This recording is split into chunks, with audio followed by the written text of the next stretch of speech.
Assalamualaikum warahmatullahi wabarakatuh. Teman-teman, kita lanjutkan lagi novel yang berjudul Istri 100 kg, Sudut Pandang Ayu. Hari ini, hujan kembali turun membasahi bumi. Aku berdiri terpaku di jendela kamar yang terbuka. Aku sengaja membuka jendela kamar agar aku bisa merasakan air hujan yang masuk ke dalam kamar diterpa angin. Sayang, kamu sudah siap? Tanya mama yang mengejutkanku. Aku hanya mengangguk sebagai bentuk jawaban atas pertanyaan mama. Kamu cantik sekali sayang. Puji mama yang melihatku memakai kebaya yang katanya berwarna ungu muda, warna kesukaanku. Hari ini tepat 7 bulan setelah perceraianku dengan Mas Adam. Semuanya masih seperti mimpi untukku. Dia datang dan pergi sesukanya. Ini sungguh tidak adil bagiku, karena sejak hari kecelakaan yang menimpaku dia tidak pernah lagi hadir. Bahkan dia menyuruh orang untuk menangani perceraian kami. Katanya, aku tidak usah hadir ke pengadilan agar proses perceraian kami berjalan dengan cepat. Papa dan Mama juga menyuruhku untuk diam saja di rumah. Karena jika aku tidak hadir di dalam sidang perceraian, maka sidangnya akan berlangsung lebih cepat. Hanya butuh 3 kali sidang, akhirnya palu diketuk oleh hakim. Sebenarnya aku ingin bertemu sekali lagi dengan Mas Adam, menanyakan semua yang mengganjal di dalam hati. Setelah dia membantu polisi untuk menangkap Claudia, kini dia ikut menghilang. Claudia divonis 10 tahun penjara karena dia terbukti bersalah. Aku berharap dia bisa berubah saat di dalam sana. Kasihan anak yang berada dalam kandungannya. Karena kata pengacaraku, 1 bulan lagi dia akan melahirkan. Kita keluar sekarang? Tanya mama yang membuatku terkejut. Aku di sini saja ya mah, ucapku sendu. Aku tidak ingin keluar, aku lebih nyaman berada di sini. Kamu tidak bahagia? Selidik mama padaku. Aku bahagia ma, sangat bahagia. Hanya saja sepertinya aku butuh penjelasan untuk semua yang telah dia torehkan. Ucapku menjelaskan. Adam lagi, ucap mama dengan nada malas. Aku tahu mama masih kecewa dengan sikapku yang tidak habisnya memikirkan Mas Adam. Aku hanya butuh penjelasan mah, bukan ingin balikan, ucapku. Sudah, kita jangan debat lagi. Kamu udah ditunggu dari tadi. Kata Danis ada kabar baik untuk kamu, ucap mama antusias. Hari ini adalah hari aku dilamar oleh Danis. Keluarganya datang untuk melamarku. Walaupun di luar hujan tapi tidak menyurutkan niat mereka untuk kesini menemui kedua orang tuaku. Danislah yang selama ini membantuku dan menghibur hari-hari gelap yang aku lalui. Dia bahkan rela menyerahkan kliniknya untuk diurus oleh rekannya karena ingin fokus menjagaku. Aku keluar dengan berjalan pelan, tanganku digandeng oleh mama, dituntun menuju ruang keluarga, di mana semua orang sedang menunggu. Setelah sampai, mama menyuruhku duduk di dekatnya. Aku hanya bisa mendengar bisik-bisik dari beberapa keluarga Danis yang hadir. Aku hanya bisa tersenyum ke arah depan tanpa bisa melihat wajah mereka semua. Cantik sekali calon menantu ibu, ucap seseorang yang aku tebak adalah mamanya Danis. Iya dong bu, Danis menyahut seruan ibunya yang membuat semua orang yang ada di ruangan ini tertawa. Jadi langsung saja Pak Pratama, kedatangan kami ke sini untuk melamar Nak Ayu untuk menjadi istri dari anak kami Danis, ucap ibunya Danis pada papa. Aku menunduk malu saat mereka mengatakan jika akan melamarku untuk menjadi istrinya Danis. Alhamdulillah, terima kasih sebelumnya. Sebelumnya Nak Danis juga sudah mengatakannya kepada saya dan juga istri saya. Jadi semua ini kami serahkan pada putri kami Ayu. Papa memberikan jawaban yang membuatku semakin merasa malu. Karena jujur, aku sangat gugup sekarang. Apalagi dengan statusku sebagai janda. Aku merasa rendah diri. Sebelumnya saya mau bertanya pada Nak Danis. Kamu kan tahu jika Ayu pernah gagal dalam menjalani biduk rumah tangga. Saya hanya tidak ingin Ayu merasakan hal yang sama untuk kedua kalinya. Lagi pula, Ayu sekarang memiliki kekurangan. Jelas papa lagi.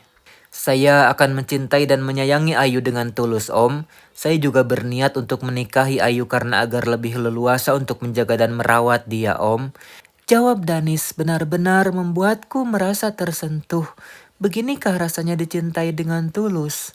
Aku tersenyum bahagia mendengar penuturan dari Danis. Selama ini memang dia menjagaku dengan baik. Bahkan dia setiap hari kesini hanya untuk menjengukku dan mengajakku ke taman hanya untuk sekadar makan es krim. Acara lamaran berjalan dengan lancar tanpa hambatan. Kini di jari manisku telah berganti cincin. Dulu aku memakai cincin pernikahan dengan Mas Adam, sekarang aku memakai cincin dari Danis. Sebenarnya aku juga tidak ingin menikah secepat ini setelah bercerai, namun yang Danis katakan benar. Tidak baik bagi kami yang bukan muhrim selalu bersama setiap hari, apalagi dengan statusku sebagai seorang janda. Oh ya nak Danis, tadi katanya ada kabar gembira buat Ayu, apa itu? Tanya mama pada Danis yang membuat semua orang penasaran, termasuk aku. Iya tante, aku lupa. Jawab Danis. Jadi gini, tadi aku ditelepon oleh pihak rumah sakit. Katanya ada pendonor mata untuk Ayu. Ucap Danis yang membuat kami semua terkejut. Aku sampai mendongak tidak percaya jika ada orang yang ingin mendonorkan matanya untukku. Alhamdulillah yang benar, ucap kami serentak. Tidak henti-hentinya kami berucap syukur pada Yang Maha Kuasa. Terutama mama dan papa, mereka sangat senang dan bersyukur dengan adanya pendonor mata untukku. Terus, kapan operasinya dimulai? Tanya papa antusias. Hari ini om, karena kebetulan ini pendonor dari Singapura, jadi tidak bisa lagi ditunda. Jawab Danis menjelaskan. Secepat itu, tanyaku penasaran. Sebenarnya aku sangat senang, tapi aku juga sangat gugup. Benarkah aku akan bisa melihat kembali? Iya Ayu, karena ini sudah 1 kali 24 jam disimpan, jadi tidak bisa lama-lama. Jawab Danis lagi, aku hanya bisa mengangguk paham, karena jika banyak bertanya nanti malah tidak enak dengan keluarganya. Kalau gitu kamu harus siap-siap sayang, kita akan ke rumah sakit. Ajak mama menggandeng tanganku. Aku hanya bisa mengikuti langkah mama yang lumayan cepat. Mungkin karena mama terlalu senang dan bahagia mendengar kabar baik ini. Kira-kira siapa ya ma yang donorin matanya buat aku? Tanyaku penasaran saat kami dalam perjalanan ke rumah sakit. Iya ya, duh mama lupa lagi tadi tanya sama Danis. Tapi nanti saja kita tanyanya di rumah sakit. Yang penting sekarang, kamu sudah akan sembuh sayang. Kamu akan bisa melihat lagi seperti dulu. Ucap mama memelukku erat. Aku membalas pelukan mama dan menyenderkan kepalaku di bahunya. Rasanya ini semua seperti mimpi. Hidupku tidak bisa aku tebak alurnya bagaimana. Semenjak kejadian aku berpisah dengan Mas Adam, aku sudah mengubah prinsipku untuk berhenti berharap pada manusia. Aku tidak ingin kecewa lagi seperti dulu, karena setiap hati manusia pasti akan berubah-ubah. Yuk tante, ikut aku ke ruang dokter mata. Ajak Danis saat kami sudah sampai di rumah sakit.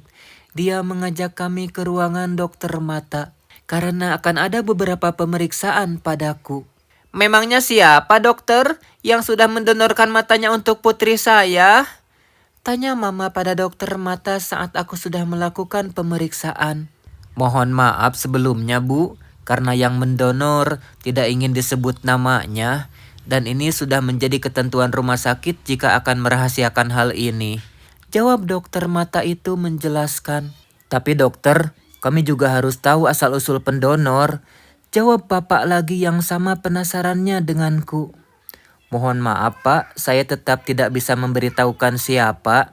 Jangankan pada bapak, pada dokter Dani saja saya tidak bisa memberitahukannya. Jawab dokter dengan tegas. Baiklah dokter, lakukan yang terbaik untuk putri kami. Akhirnya papa mengalah dan tidak lagi menanyakan siapa yang telah mendonorkan kornea matanya untukku. Apalagi yang pendonornya dari Singapura. Karena seingatku, kami sama sekali tidak memiliki kerabat ataupun teman di sana. Memang selama ini papa dan mama berusaha mencari pendonor untukku. Namun sulit sekali mencari pendonor yang mau mendonorkan kornea matanya untuk orang lain. Karena pihak keluarga pasti tidak akan menyetujui jika ada keluarganya yang meninggal dan mendonorkan organ tubuhnya. Papa dan mama sempat ingin membawaku juga ke Singapura. Karena di sana ada peluang yang lebih besar untukku mendapatkan pendonor. Tapi aku menolaknya, karena saat itu aku belum siap dan belum bisa berpikir jernih. Apalagi saat itu aku sedang menghadapi proses perceraian dengan Mas Adam. Iya pak, yang penting sekarang Ayu sudah bisa melihat lagi, ucap mama. Iya om, karena pihak rumah sakit juga tidak akan sembarangan memilih pendonor yang tidak bisa mendonorkan kornea matanya untuk pasien lain. Apalagi ini dari Singapura. Jadi mereka pasti sangat berhati-hati dalam memilih pendonor. Jelas Danis yang bisa mengurangi sedikit kecemasan papa. Papa sudah banyak membaca artikel tentang donor mata. Makanya papa tidak ingin aku menerima pendonor yang tidak jelas. Kira-kira berapa lama proses operasinya dokter? Tanyaku gugup. Sekitar 1 atau 2 jam, jawab dokter. Setelah berkonsultasi dan mempersiapkan semuanya, kini aku kembali duduk di kursi roda menuju ke ruangan operasi. Semuanya aku serahkan pada Allah. Semoga aku bisa melihat kembali setelah ini. Namun tiba-tiba ingatanku kembali lagi kepada Adam. Padahal dia sudah menyakitiku berulang-ulang. Kenapa ingatan ini masih tentangnya?